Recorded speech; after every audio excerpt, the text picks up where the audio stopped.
So again, hello, welcome back to Enthusiast-Many. Okay, so here's a return of the tower farm of South Bend, Mishawaka. Okay, so there's a little short tower there, it has an FH324, and okay, that tower to the left has strobes and incandescents, and I told you this before. And the tower to the right has modern high-intensity LEDs, and the tower to the left has strobes and modern incandescents. Yep, that's pretty cool. The tower to the right used to have strobes and old school incandescents. Okay, and then there's another tower way up over there. It has incandescent beacons right there. And there's stars up there. There's Orion. There's Orion somewhere up there. It has 3 stars. I cannot see it in the belt. I cannot see that yet. But I did remember catching it one time. Okay, there's those stars. Now, in Orion, near Rigel, there might be some habitable planets, or like planets that have like water, oceans of water and rivers, and they have blue skies, and they have cloudy times and rain and thunder and stuff, kind of like Earth and all that stuff. Yeah. But I think Proxima B, the planet that orbits some star that's nearby, that's a red dwarf called Proxima Centauri. There's a planet that orbits that's likely to be very likely to be habitable or something like that. Yeah. But anyway, here these towers are night mode, so. And those 3 towers to the right, the one with the small one with the FH24, and the ones with the strobe and incandescent, and the one with the strobes and incandescents, and the one with the modern high-intensity LEDs. Those shine white at day and red at night. And the one with the incandescent right there, the incandescents, that one shines only red.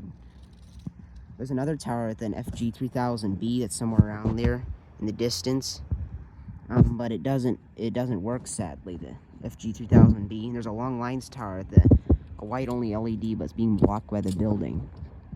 I meant to say it was being blocked by those houses over there.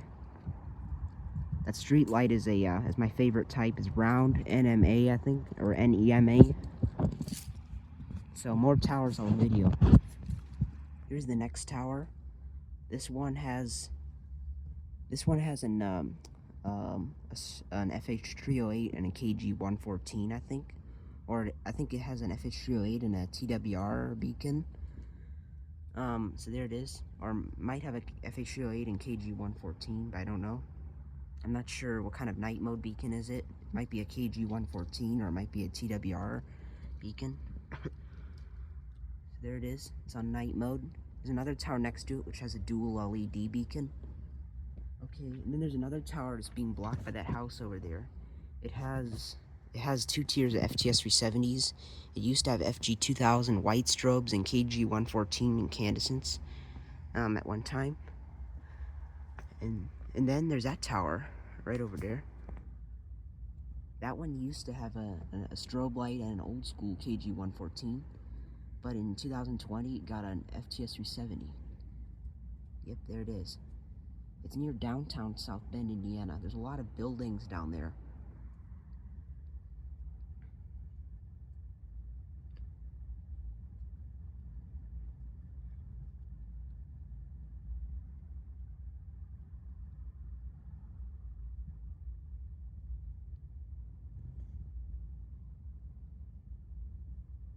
Yeah, all 3 of these towers used to have strobes and incandescents. This is the only tower that has a strobe and incandescent left. There it is. That's the only one that still has a strobe and incandescent setup.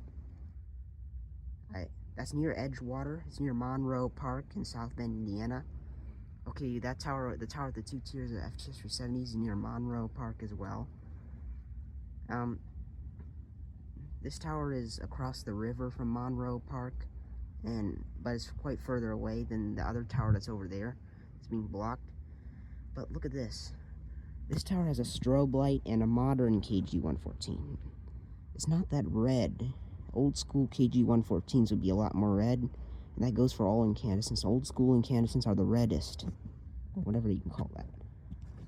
So that tower still has a strobe light and the 300mm incandescent setup.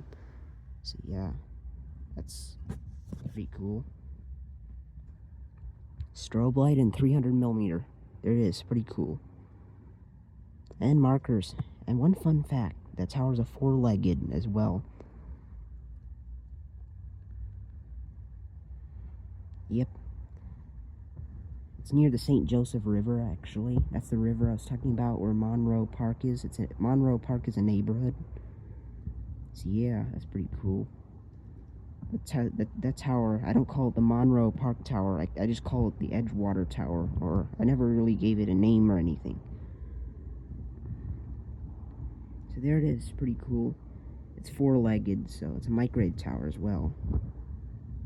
It's got an FH308 and a 300mm.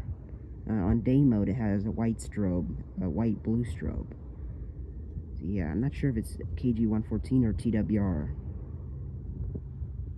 But sadly, the tower at the FTS-370s, you cannot see it. It used to have 2 tiers of strobes and incandescents and working markers. And that tower it's got the FTS-370 down there.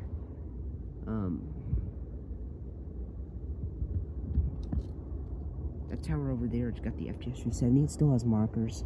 At least it still has markers, but I don't like that flash rate. That flash rate's pretty bad. Although one fun fact about it, it doesn't flash as fast as other FTS-370s. Well, actually it does flash as fast as other 370s, but the flashing time in between it doesn't have as many flashes. Like, the off time in between the flashes is greater than other FTS-370s. But I really wish it still had its old beacon set up so I could film it. And back in 2017 or 2020, I really wish I did film it. That was way before I was into filming towers. I started filming towers. My first tower video was from 2019, but I hardly ever made tower videos. I never made tower videos of these towers.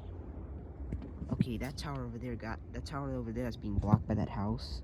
The one with the two tiers FTS-370s. The one that's very close to Monroe Park. I can show it to you on Google Maps sometime. It used to have strobes and KG-114s, but they got replaced in 2019 actually, or actually December 2018. Yeah.